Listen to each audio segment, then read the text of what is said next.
Stetson Bennett, by the way, is older than Justin Herbert, Jalen Hurts, Trevor Lawrence, and Brock Purdy. Wow. 4 of the projected starting quarterbacks in this year's NFL playoffs. So it does seem like time. Another very young starting quarterback in the NFL is Lamar Jackson, and we know that he has missed the last 5 games with a knee. The Ravens have a Sunday night date in Cincinnati. Lamar Jackson is 6-1 against the Bengals in his career. Here's John Harbaugh on the status of his superstar quarterback. I don't really have an update right now to share with you. We'll have an injury report out on Wednesday because I won't have a chance to talk to you between now and then. That's kind of where we're at. When we have something to report on that, we will, honestly. I mean, it's just the truth of it. He wants to play. There's no doubt. That's my feeling. You know, I love Lamar. I love Lamar. I love everything about Lamar. Always have, always will.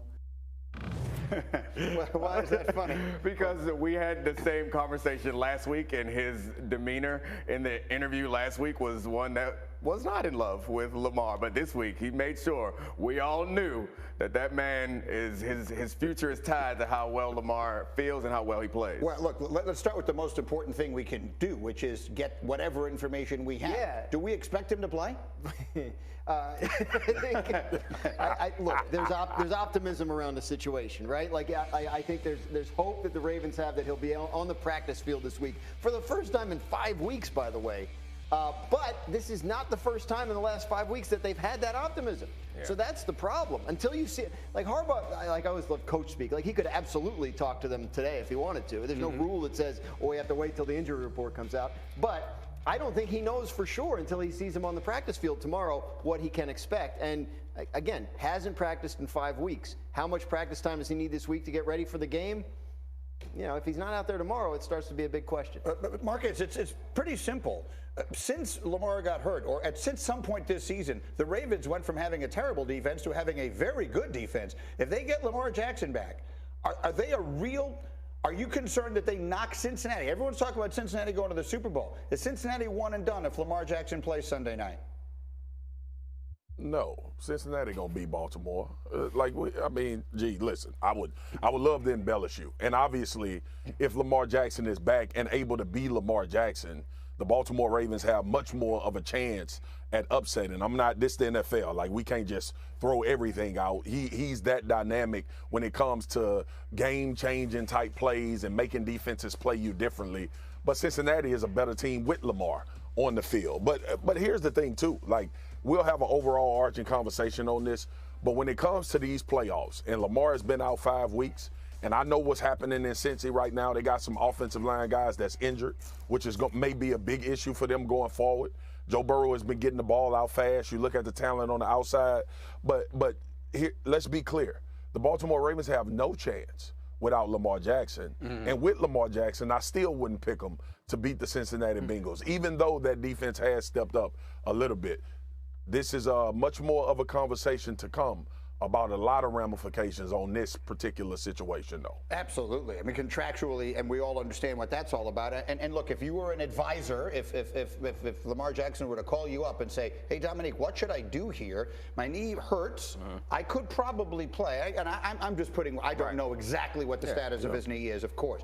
What would you tell him? I mean, if there's any possibility that he could go out there and be a lesser version of himself, I don't think it's a smart thing to do. One, because this team does not have legitimate championship potential, I think. And two, because it's going to be used against him in negotiations. Right now, his value's probably gone up since he's sat down. If he could come back and have a vintage Lamar Jackson game and remind everybody how valuable he is, that'd be great. If he comes back and has a mediocre game because he's doing it for the team, like, yes, it's a beautiful sentiment, but that's going to hurt him. We see it happen time and time again. Yeah, I think the best argument for him is what they've done the last 5 games without him. 16 points, 3, 17, 13, 16, and they've gone 2 and 3 without him. So I think he has cemented his value to this organization, and it's just a matter of time, in my opinion, until they get something done. And clearly, they have no chance without him.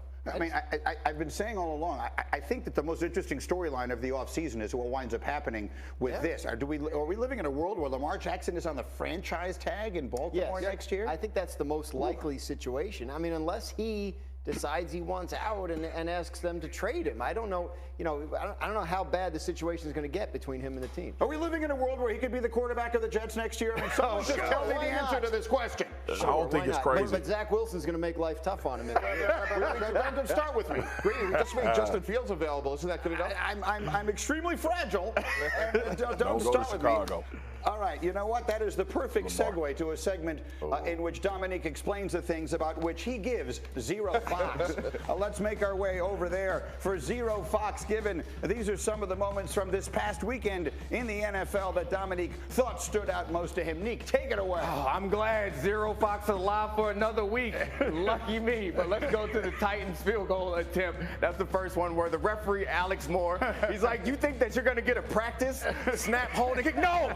The first blocked field goal by our referee, Alex did a great job. Look at that spring into action, explosive. He must have played in college or something, high school. Look at that playing. Eyes, yeah, block point. All my special teams coaches would appreciate that.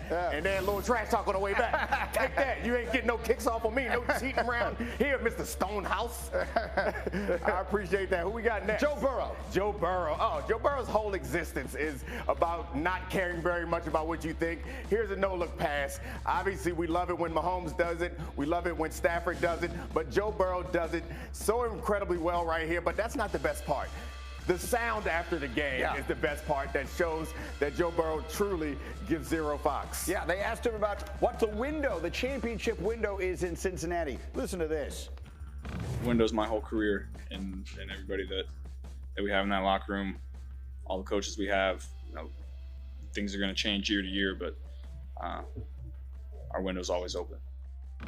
The confidence. Well, first of all, excellent job setting it up right there, Greedy. Yeah. Also, second of all, the confidence for him just to carry that around. And also, the most impressive part is that none of us are looking at him like that's a dumb thing to say. Right. We're all like, that's awesome. I would run through a wall. He made me want to go play for him. All right, one more. It's Last Penei one. Sewell.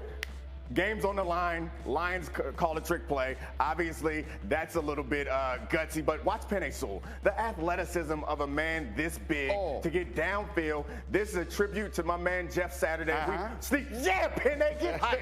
Sneak a pancake in here. Just watching him move. I know the pancake is impressive. We all love that, but watching a man this size move in the open field is incredibly impressive. This team is on the ascent. I love their win this weekend, and it's all going to be on the back of that Penei Sewell guy. Detroit is the team that if they had somehow gotten in, I think we'd be talking about none of the big teams in the NFC want to play. Marcus, final word.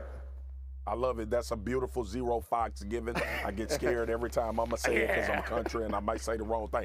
But, hey, Foxy, What's up, baby? that Joe Burrow sound, I think what you said about us believing it, dude, Cincinnati got to feel good. With Mahomes and all them other dudes, you got that guy. That's a good feeling, buddy. In a white turtleneck looking like he got an R&B album coming out soon. I love him. I want to play for Joe Burrow if I had a couple snaps left. All right, we are just getting this thing rolling. Coming up, we're going back to... Well, that it certainly was. 58 points is the margin.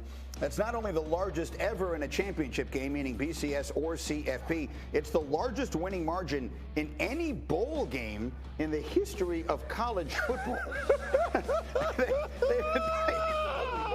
They've been playing those a really long time, so it was that kind of one-sided. Let's bring David Pollack in here first and foremost, and DeSwagu is here, and Dominique.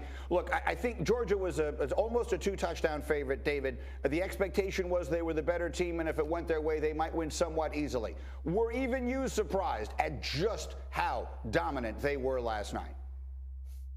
Well, everybody was surprised at 65-7. Listen, you knew Georgia had the advantages across the board, and we were trying to do the show. We were talking about talent, and you look at Georgia, they had 66 4- and 5-star guys. TCU had 17. So there was a huge discrepancy. Something great had to happen. But just listen to Kirby talk. By the way, they leaked his pregame speech too. And if you want to go run through a wall this morning, go find it and listen to it. I mean, just unbelievable job of ways to find to get their guys motivated, and their talent just won out. Remember last week, Peach Bowl Ohio State was a great game that felt like the national championship as opposed to last night.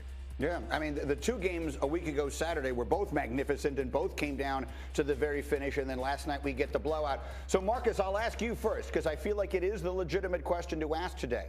Nick Saban and Alabama have owned the sport for more than a decade. Does college football now belong to Kirby Smart and Georgia? Yeah, two-time national champions back-to-back. And a lot of people haven't talked about they've been knocking at the door previously. Like, this has been a consistently good football team. I remember when Nick Chubb and Sonny Michel went to California and won a big game and lost to Nick Saban in Alabama. Look, we can determine by history and talk about all of the things that Saban has accomplished at Alabama, or we could live in the now. And when you're the two-time back-to-back national champion, you own college football. That's the reality of this game. And then dominant as well. When you look at what Georgia not only did